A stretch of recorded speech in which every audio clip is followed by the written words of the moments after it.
Hello दोस्तों, मैं हूं अमरदीप सिंह। आप सभी का स्वागत करता हूं अपने यूट्यूब चैनल सीजीपीएससी नॉलेज में।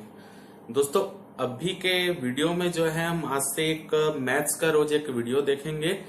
उसमें जो है हम अभी जो है प्रॉफिट लॉस का एक एक टॉपिक करेंगे, यानी एक मेथड जो होता है किसी भी क्वेश्चन को सॉल्व करने का, उसको हम प्री के हिसाब से भी देखेंगे, यानी ऑब्जेक्टिव पैटर्न में उस क्वेश्चन को किस तरीके से बनाया जाता है कम से कम समय में। और उसके अलावा यदि वही क्वेश्चन मेंस में आ रहा है तो मेंस में क्योंकि हमको लिखना भी होता है उसमें, क्योंकि हो सकता है कि 2 लाइन का क्वेश्चन मेंस में जो है वो 8 नंबर में आ जाए, 4 नंबर में आ जाए, जैसे कि इस बार भी हुआ, हर बार होता है।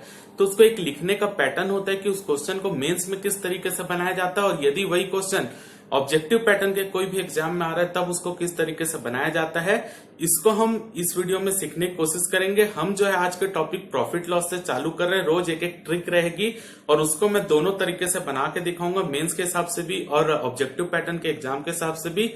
बहुत से लोग हो सकते हैं कि इसमें बोले कि सर हमको मैथ्स आता है, आप दूसरा सब्जेक्ट चालू कीजिए। देखिए, बहुत से लोग उसमें, आपको भले मैथ्स आ रहा हो, लेकिन हो सकता है कि आपके अलावा बहुत से लोग हो जिनको मैथ्स में प्रॉब्लम होती हो, तो उनके लिए वीडियो है। अगर आपको आ रहा है तो आप वीडियो को एक बार देख सकते हैं, अगर या आप स्किप करना चाहते हैं तो स्किप भी कर सकते हैं। लेकिन जिन लोगों को नहीं आ रहा है, जिनको इसमें प्रॉब्लम होती है, उनके लिए वीडियो अच्छा है। और अगर आप देखेंगे तो आपको मेंस के हिसाब से भी थोड़ा समझ में आएगा कि मेंस में किस तरीके से लिखा जाता है। बहुत से लोग जो मैथ्स बैकग्राउंड के होते हैं उनको भी मेंस में जो है मैथ्स में कम नंबर आते हैं, क्योंकि वो एक ट्रिक के माध्यम से उसको बनाना सीखे रहते हैं। और वो ट्रिक जो है, वहां पर उस ट्रिक को लगाने से 8 नंबर में 2 लाइन का आप बनाओगे तो आपको नंबर तो मिलेगा नहीं, उतना ही नंबर मिलेगा जितना आप 2 लाइन में पा सकते हो। ठीक है, तो उसको हम दोनों तरीके से सीखेंगे। तो चलिए चालू करते हैं हम आज का वीडियो। सबसे पहले हम क्वेश्चन देखते हैं, प्रॉफिट लॉस का क्वेश्चन है। प्रॉफिट लॉस के ही हम पूरे एक एक करके सभी ट्रिक देखेंगे। तो आज की वीडियो में जितने हम 4 क्वेश्चन लिए, ये एक ही ट्रिक से बनेगा। तो उस ट्रिक को हम देखेंगे और समझेंगे, मेंस में अगर ये क्वेश्चन आ रहा है तो कैसे बनाएंगे, और अगर ऑब्जेक्टिव पैटर्न में कैसे आ रहा है उसके बाद मैं वो भी बताऊंगा कैसे बनाना है। तो क्वेश्चन देखते हैं। पहला जो है, एक वस्तु को 24 रुपए में बेचने पर उतने ही परसेंट का लाभ होता है जितना वस्तु का क्रय मूल्य है। तो वस्तु का क्रय मूल्य ज्ञात करो। ठीक है, तो सबसे पहले प्रॉफिट लॉस में हमको 2 फॉर्मूले जो है मेन रूप से याद रखने हैं, तो उसको मैं पहले आपको बता दे रहा हूं। कॉस्ट प्राइस का है ये फॉर्मूला। तो ये कॉस्ट प्राइस बराबर होता है selling price into 100 divide by 100 plus profit percent. ठीक, ये हो गया। जब आपके क्वेश्चन में प्रॉफिट की वैल्यू दी होगी तो ये प्रॉफिट परसेंट का यहाँ पर प्लस चिन्ह के साथ ये फॉर्मूला लगेगा कॉस्ट प्राइस का। अगर हमको जो है लॉस हुआ है तो कॉस्ट प्राइस का फॉर्मूला ये हो जाता है cost price equal to selling price into 100 divide by 100 minus loss percent. ठीक है, बस ये फर्क है। प्रॉफिट आएगा तो यहाँ पर प्लस लगाना है, लॉस आएगा तो यहाँ पर माइनस लगाना है। तो ये एक बेसिक फॉर्मूला होता है, इससे ही लगभग हर क्वेश्चन बन जाते हैं मेंस के। ठीक है, तो अब हम देखते हैं हमारा क्वेश्चन क्या है। पहले मैं उसको मेंस के हिसाब से बनाऊंगा, फिर आपको एक लाइन में आपको उसका आंसर भी निकालना सिखा दूंगा। तो पहला है, एक वस्तु को 24 रुपए में बेचने पर उतने ही परसेंट का लाभ होता है। तो मेंस में अगर आपको बनाना है तो सबसे पहले आपको हिंदी वाले यहाँ पे दिया है लिखेंगे, दिया है वस्तु का विक्रय मूल्य यानी सेलिंग प्राइस। तो इसको आप ऐसे भी लिख सकते हैं, सेलिंग प्राइस इक्वल टू 24 रुपए। क्योंकि हमको यहां पर क्रय मूल्य निकालना है तो हम क्या लिखेंगे, माना वस्तु का क्रय मूल्य x रुपए है। माना वस्तु का क्रय मूल्य, आप ये पूरा लिखिएगा, क्रय मूल्य x रुपए है। तो यहां पर क्या बोल रहा है, वस्तु का क्रय, वस्तु को उतने ही परसेंट का लाभ होता है जितना वस्तु का क्रय मूल्य है। तो लाभ कितना होगा, क्योंकि यहाँ पर x रुपए क्रय मूल्य है, यहाँ पर बोले जितना वस्तु का क्रय मूल्य उतने ही परसेंट का लाभ होता है। तो यहाँ पर लाभ कितना होगा, तो लाभ भी होगा कितना, x%, क्योंकि वस्तु के क्रय मूल्य के बराबर ही लाभ बोला गया है। ठीक है, तो यहां पर हो गया लाभ x%। तो हमारा फॉर्मूला हमको पता है, क्योंकि यहां पर लाभ परसेंट बोला है, तो हमारा कौन सा कॉस्ट प्राइस का फॉर्मूला लगेगा, ये वाला लगेगा। तो हम जानते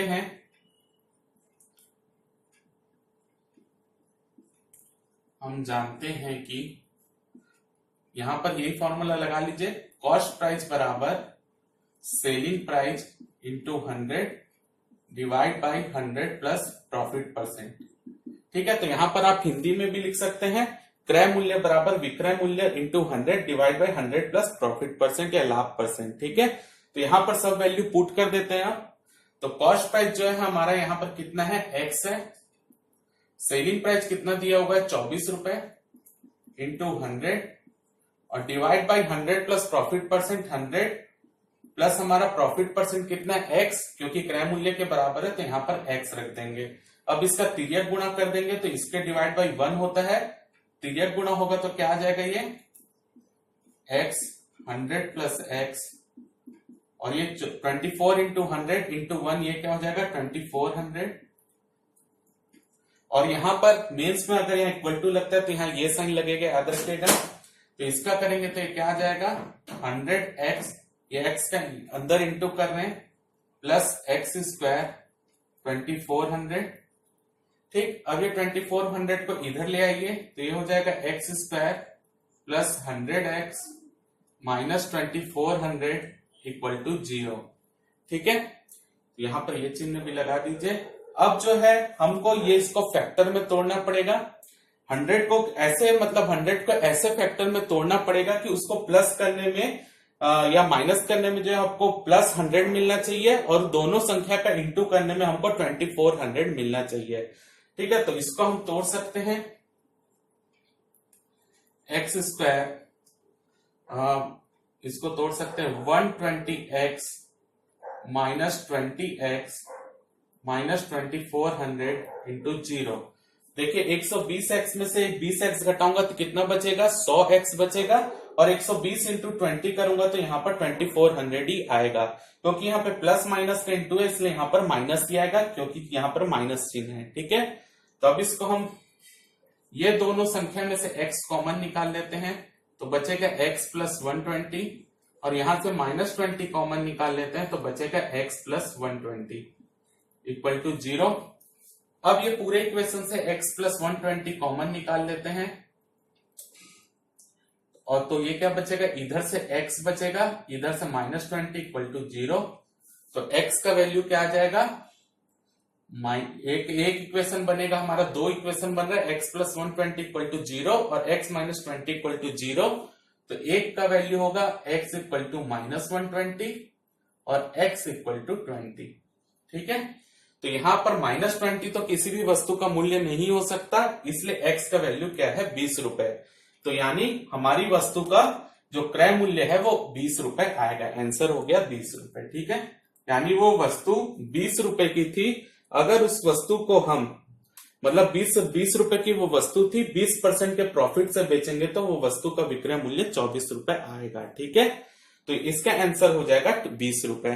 तो ये हो गया हमारा मेंस के हिसाब से किसी भी क्वेश्चन को हल करना, अंत में आपको आंसर लिखना पड़ेगा, इस वस्तु का क्रय मूल्य 20 रुपए है।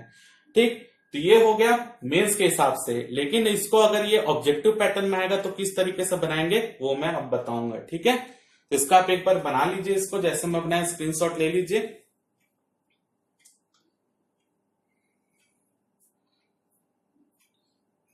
चलिए अब इसको बनाते हैं, क्योंकि ऑब्जेक्टिव पैटर्न में शॉर्ट ट्रिक में इसको ऑप्शन से बनाया जाता है। तो इसको देखिए, सबसे पहले हमारे क्वेश्चन में क्या दिया है, 24। ठीक है, तो 24 रुपए दिया है हमारा सेलिंग प्राइस। तो 24 को हम दो फैक्टर में ऐसा तोड़ेंगे कि वो दो संख्या का इंटू करने में 24 आए और वो दो संख्या को आपस में घटाने पर 10 आए। याद रखिए, दो संख्या का इंटू करने में हमको 24 आना चाहिए और वो दोनों संख्या को आपस में घटाने पर क्या आना चाहिए, 10 आना चाहिए। तो 24 को हम दो भाग में तोड़ देते हैं, 12 और 2।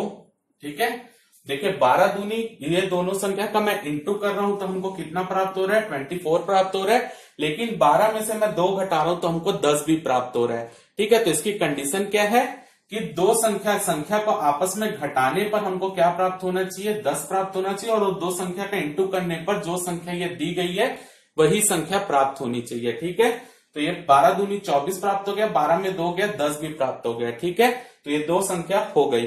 अब क्या करेंगे, लाभ वाले परसेंट, जब भी क्वेश्चन लाभ वाला पूछा रहेगा तो ये दोनों संख्या में जो सबसे छोटी संख्या है 12 और 2 में छोटी संख्या क्या है, 2 है। तो 2 के आगे आप 0 लगा दीजिए, तो यही आपका आंसर हो जाएगा किसका, कॉस्ट प्राइस का, यानी वो वस्तु का क्रय मूल्य 20 रुपए हो गया। ठीक है, यही आपका आंसर है। हमने लॉन्ग पैटर्न में भी देखा किस तरीके से 20 रुपए आया था। तो अगर ऐसा क्वेश्चन आ रहा है तो आपको इस तरीके से बनाना है। ऑब्जेक्टिव पैटर्न में जो भी दिया रहेगा, जैसे 24 रुपए दिया है तो मैंने इसको 2 भाग में तोड़ दिया, ऐसे 2 भाग में तोड़ा उसको कि वो दोनों संख्या का इंटू करने में हमको 24 प्राप्त हो रहा है, यानी गुणा करने में 24, और उस संख्या को आपस में घटाने पर हमको 10 प्राप्त हो रहा है। ठीक है, तो 12 और 2 इसका इंटू करने से 24 प्राप्त हो रहा है, और 12 माइनस 2 इसको घटाने से 10 प्राप्त हो रहा है। तो जो छोटी संख्या है उसमें आप 0 लगा दीजिए, वही आपका आंसर हो जाएगा कॉस्ट प्राइस का। ठीक है, तो अब हम दूसरा एग्जांपल देखते हैं। यहां पर लॉन्ग पैटर्न मैंने एक क्वेश्चन बता दिया, आप उसी तरीके से लॉन्ग पैटर्न में बना लीजिएगा। अब हम देखते हैं 144 रुपए हमारा दिया हुआ है। तो 144 रुपए दिया, क्या बोले, एक वस्तु को 144 रुपए में बेचने पर उतने ही % का लाभ होता है जितना पुस्तक का क्रय मूल्य है। तो पुस्तक का क्रय मूल्य ज्ञात कीजिए। तो यहां पर देखिए लाभ बोला है, ये दोनों क्वेश्चन में लाभ बोला है, तो हम ये ट्रिक लगा रहे हैं। ठीक है, तो 144 को हम 2 भाग में तोड़ेंगे, जिसका इंटू करने पर 144 आए और उसको आपस में माइनस करने पर 10 आए। तो 144 को हम 2 भाग में तोड़ लेते हैं, इसको तोड़ लेते हैं 18 और 8 में।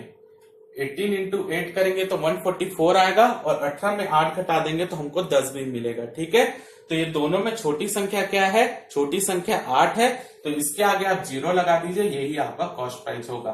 तो इसका आंसर आ जाएगा 80। ठीक है, तो आप जो है 80 रुपए का कॉस्ट प्राइस होगा, और इसका जो प्रॉफिट % यहां पर है वो भी 80% होगा। ठीक है, तो इसको आप लॉन्ग पैटर्न में भी बना के देख लीजिएगा, जैसे मैंने आपको बताया था। ठीक है, अब हम अगला क्वेश्चन की ओर बढ़ते हैं। ये क्वेश्चन जो चेंज है, इसमें जो बोला है हानि निकालने बोला है। ठीक है, यानी पहले क्वेश्चन में लाभ बोल रहा था, यहां पर हानि हुई है, लेकिन पूरा क्वेश्चन वही है, वस्तु का क्रय मूल्य ही हमको ज्ञात करना है। ठीक है, तो इसको हम किस तरीके से बनाएंगे, छोटे पैटर्न में मैं वो बता दे रहा हूं, फिर एक लॉन्ग में भी देख लेंगे। 24 रुपए यहां पर बोला है वस्तु का कॉस्ट, जो बेचने पर सेलिंग प्राइस। तो यहां पर क्योंकि यहां पर हानि बोला है, तो हानि में याद रखना है वस्तु को हम 2 फैक्टर में फिर से वैसे ही तोड़ेंगे कि उसका इंटू जो है वो 24 है, लेकिन यहां पर एक चीज और करेंगे कि वो जो हम 2 भाग में तोड़ रहे हैं उसको प्लस करने पर 10 आना चाहिए। यानी पिछले क्वेश्चन में हमने क्या किया था, माइनस करने पर 10 आ रहा था 2 संख्या का, लेकिन यहां पर जो है प्लस करने पर 10 आना चाहिए। जैसे मैंने 24 है, तो 24 को 2 फैक्टर में तोड़ देता हूं, 6 और 4। तो 6 इंटू 4 करेंगे तो 24 आएगा, और 6 प्लस 4 करेंगे तो 10 आएगा। लेकिन लाभ वाले क्वेश्चन में माइनस करने पर 10 आना चाहिए था, तो ये फर्क है दोनों में। यहां पर प्लस करने पे 10 आना चाहिए। ठीक है, तो यहां पर 2 फैक्टर में तोड़ दिए, 24, 6 और 4। ठीक है, तो 6 इंटू 4 24, और 6 प्लस 4 10। लेकिन तो इसका आंसर क्या होगा, हानि वाले क्वेश्चन में हमेशा 2 आंसर आता है। ठीक है, तो यहां पर क्या करेंगे, हम दोनों में 0 लगा देंगे, तो ये दोनों ही इसका आंसर हो जाएगा। ठीक है, 60 और 40। ठीक है, तो यानी उस वस्तु का क्रय मूल्य यदि 60 रुपए होगा और उस वस्तु को 60% हानि पर बेचेंगे तो हमको 24 रुपए प्राप्त हो जाएगा उसका सेलिंग प्राइस। और यदि वस्तु का मूल्य 40 रुपए भी होगा और उसको हम जो है 40% लॉस पर बेचेंगे, तब भी हमको 24 रुपए ही प्राप्त होगा। हानि वाले क्वेश्चन में हमेशा 2 आंसर आएगा यहाँ पर इस ट्रिक से, और एक्चुअल में भी 2 आंसर ही आता है। इसको मैं लॉन्ग पैटर्न से भी अभी आपको बता दूंगा। ठीक है, तो इसका कैसे ये 2 आंसर आ रहा है उससे आप अच्छे से समझ जाएंगे। तो इसको पहले मैं ये क्वेश्चन भी बना दे रहा हूं। एक वस्तु को 21 रुपए में बेचने पर उतने ही % की हानि होती है जितना वस्तु का क्रय मूल्य है। तो 21 रुपए में बेच रहा है, तो 21 को 2 भाग में तोड़ दीजिए, 7 और 3। देखिए 7 या 21 और 7 प्लस 3 करने से 10 भी आ जाएगा, तो सही है। बस यहाँ पे 0 लगा दीजिए, तो 70 रुपए या 30 रुपए इसका कॉस्ट प्राइस आ जाएगा। ठीक है, तो ये हो गया आपका ऑब्जेक्टिव पैटर्न से इस क्वेश्चन को बनाने का ट्रिक। ठीक है, तो अब यही क्वेश्चन को हम लॉन्ग पैटर्न में देखते हैं मेंस के हिसाब से कि ये 2 आंसर किस तरीके से आ रहा है, उसको भी हम देख लेते हैं। देखिए ये क्वेश्चन बना देते हैं। ठीक है, मैं डायरेक्ट बता रहा हूं आपको, जैसे मैंने पहले पैटर्न बनाया उसी में बनाना है। ठीक है, यहां पे क्या दे दिया, वस्तु का जो है सेलिंग प्राइस दे दी है 21 रुपए। तो हम मान लेते हैं वस्तु का कॉस्ट प्राइस कितना है, वस्तु का कॉस्ट प्राइस है x रुपए। तो उसका यहां पर क्योंकि हानि हो रहा है, यहां पर परसेंट की हानि, तो लॉस परसेंट कितना हो जाएगा, x%। ठीक है, तो अब ये फॉर्मूला लगा देते हैं, कॉस्ट प्राइस बराबर selling price into 100 divide by 100 minus loss percent. क्योंकि यहां पर हानि हो रहा है इसलिए हम ये फॉर्मूला लगा रहे हैं। ठीक है, तो कॉस्ट प्राइस कितना है x, सेलिंग प्राइस कितना है 21 into 100 divide by 100 minus loss percent कितना है x। इसका तिर्यक गुणा कर दीजिए, तो ये हो जाएगा 100 minus x into x equal to 21 into 100 करेंगे तो 2100 आ जाएगा। अब x का अंदर इंटू कर दीजिए, 100x minus x square equal to 2100। अब ये जो दोनों है इसको इस तरफ ले जाइए। ठीक है, तो यहां पर क्या हो जाएगा एक्स स्क्वायर, क्योंकि ये माइनस है ये इधर जाएगा तो प्लस हो जाएगा, ये प्लस है तो ये इधर जाएगा तो माइनस हो जाएगा, और ये तो इधर ही है प्लस में तो ये प्लस में आ जाएगा इक्वल टू 100।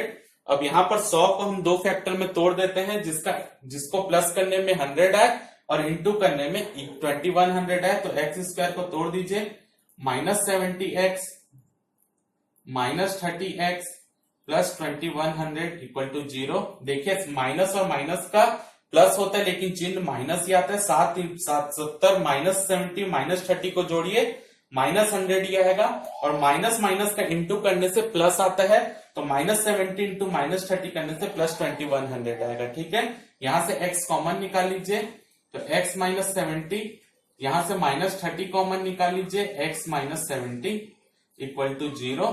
तो ये हो जाएगा x माइनस 70 कॉमन, तो क्या बचेगा x माइनस 30 इक्वल टू 0। तो x इक्वल टू हो जाएगा 70 और x इक्वल टू हो जाएगा 30। यानी ये दो आंसर आ रहे हैं, कॉस्ट प्राइस 30 रुपए हो सकता है या 70 रुपए हो सकता है, जैसे कि यहाँ पर हमारा दो आंसर आ रहा था। ठीक है, तो डायरेक्ट इसको बना लीजिए, 21 को दो भाग में तोड़ लीजिए, 7 और 3 प्लस करने में 10 आना चाहिए, इंटू करने में 21 आना चाहिए। तो यहाँ पर इसका 0 0 लगा दीजिए, दो आंसर आपका हो गया 70 और 30। ठीक है, तो ये शॉर्ट ट्रिक हो गया, ये लॉन्ग ट्रिक मेंस के हिसाब से हो गया, तो आपको पूरा वही लिख के वहां पे बताना पड़ेगा। ठीक है, तो इसका स्क्रीनशॉट ले लीजिए।